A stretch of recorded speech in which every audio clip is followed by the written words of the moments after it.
Bismillahirrahmanirrahim. Assalamualaikum warahmatullahi wabarakatuh. Perkenalkan, nama saya Muhammad Iskandar, NPM 1921912227 dari kelas 2F. Di sini saya akan memaparkan materi tentang hakikat belajar gerak motorik. Nah, dalam hakikat belajar gerak motorik ini yaitu ada gerak. Gerak merupakan hakikat manusia. Bergerak adalah salah satu aktivitas yang tidak akan luput dari kehidupan manusia dalam melaksanakan aktivitas sehari-hari. Bahkan pada dasarnya gerak merupakan salah satu ciri dari makhluk hidup. Dan gerak mempunyai kemampuan dasar yang dimiliki manusia dari sejak lahir ke dunia sampai akhir hayat. Gerak merupakan inti dari aktivitas kehidupan, dan gerak merupakan aktivitas yang sangat baik. Dikatakan baik karena melalui gerakan manusia dapat mengatasi sebagai hal yang persoalan dalam hidup. Karena manusia merupakan makhluk yang sangat lemah karena mempunyai tingkat ketergantungan terhadap lingkungan ataupun alam sekitarnya. Dan karena dengan adanya gerak, kita itu bisa melakukan aktivitas apa aja, seperti dalam olahraga atau ada pun yang kecil-kecil, berjalan. Dan mulai dari lahir kita juga kan bertahap, itu mulai dari belajar berjalan, menggerakkan tangan sedikit-sedikit,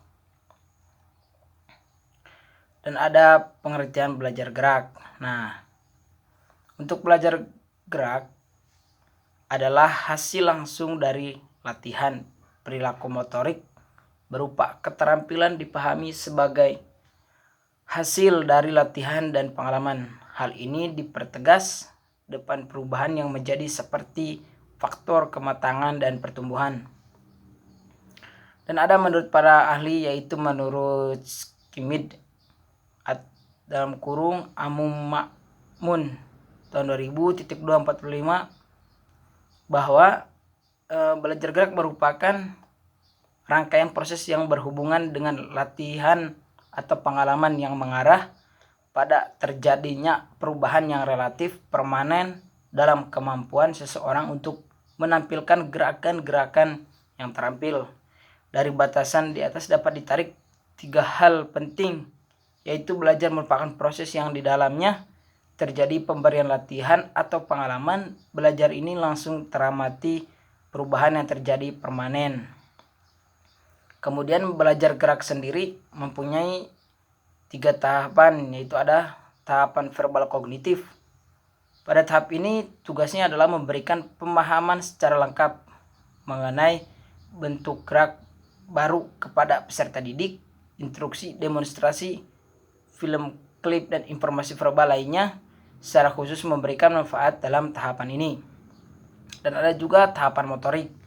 Nah, untuk tahapan motorik, dalam tahapan ini fokusnya adalah membentuk organisasi gerak yang lebih efektif dalam menghasilkan gerakan. Dan ketiga ada tahapan otomatisasi. Tahapan ini setiap gerakan dilakukan lebih efisien dan efektif. Bahkan untuk suatu keterampilan olahraga tertentu nampak dilakukan dengan gerakan yang rileks. Dan ada bentuk konsep gerak. Keterampilan lokomotor. Gerakan lokomotor yaitu gerakan yang menyebabkan perpindahan tubuh dari satu tempat ke tempat lain. Gerakan tersebut biasanya diajarkan pada anak-anak usia dini, yakni saat latihan keterampilan gerak. Sebagian besar anak-anak akan belajar berjalan pada usia sekitar 1 tahun dan berlari saat berusia sekitar 2 tahun. Keterampilan gerak lokomotor bisa berkembang dari hasil tingkat kematangan perkembangan tertentu.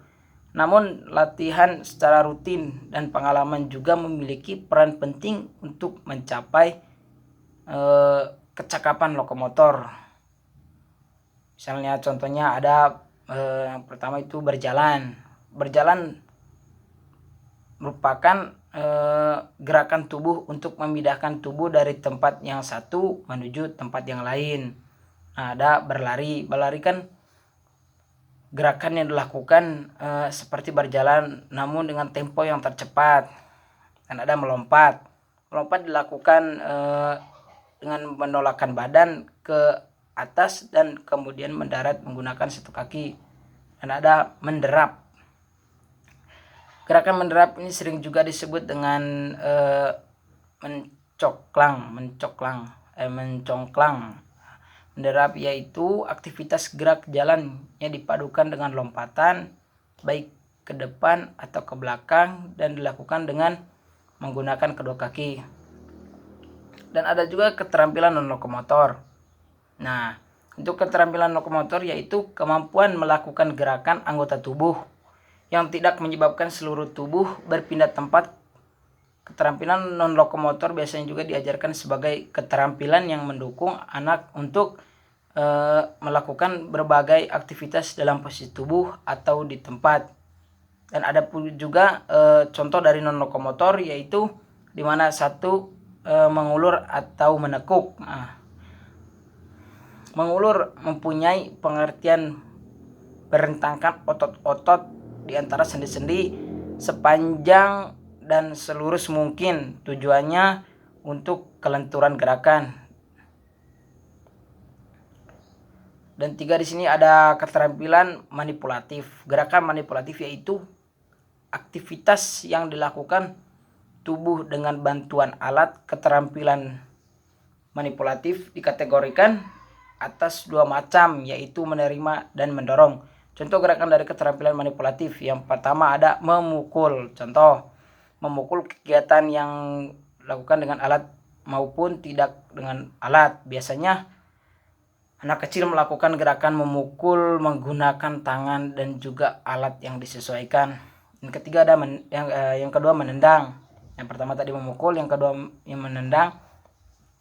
Menendang merupakan keterampilan manipulatif yang menggunakan kaki untuk mendorong atau menggerakkan sebuah objek, baik itu bola ataupun yang lainnya. Dan 4 ada keterampilan gerak khusus. Keterampilan gerak khusus merupakan keterampilan melakukan gerakan dasar secara efisien dan efektif.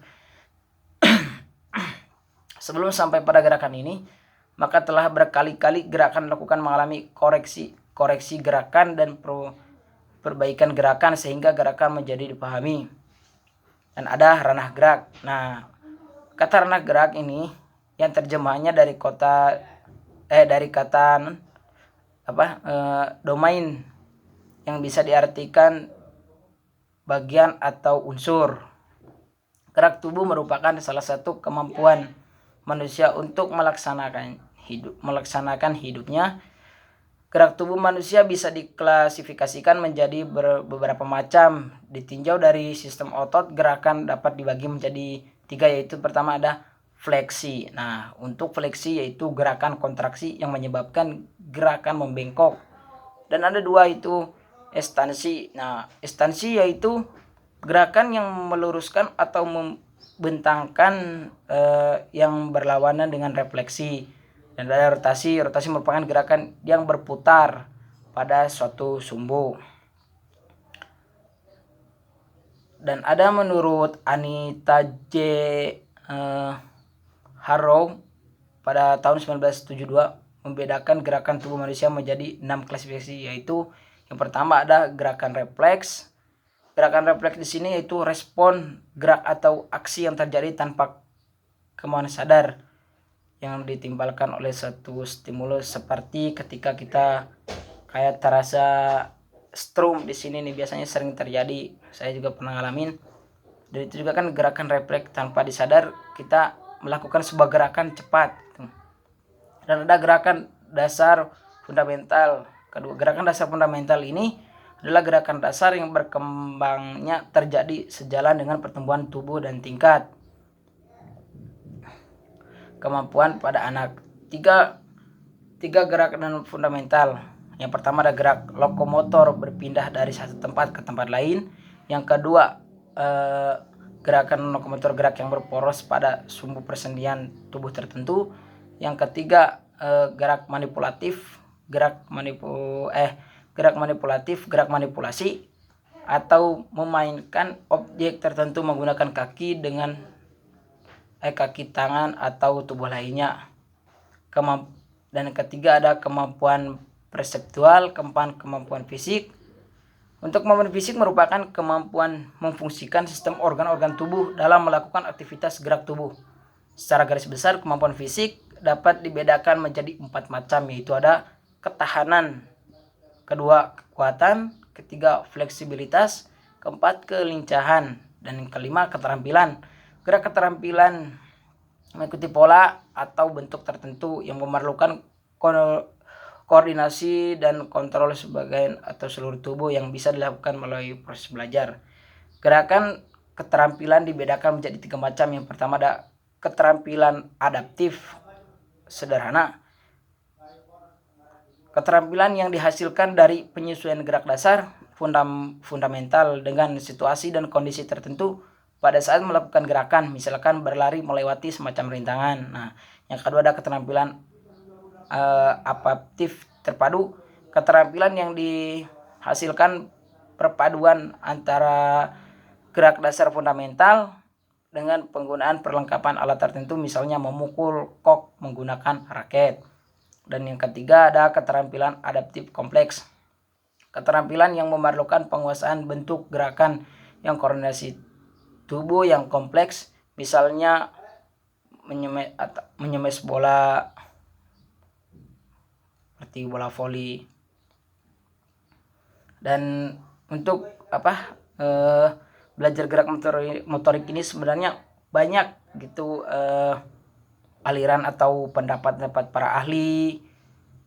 Dan kesimpulannya dari materi tentang belajar gerak ini yaitu untuk belajar gerak motorik, dimana ketika kita dari kecil itu sudah mulai belajar gerak.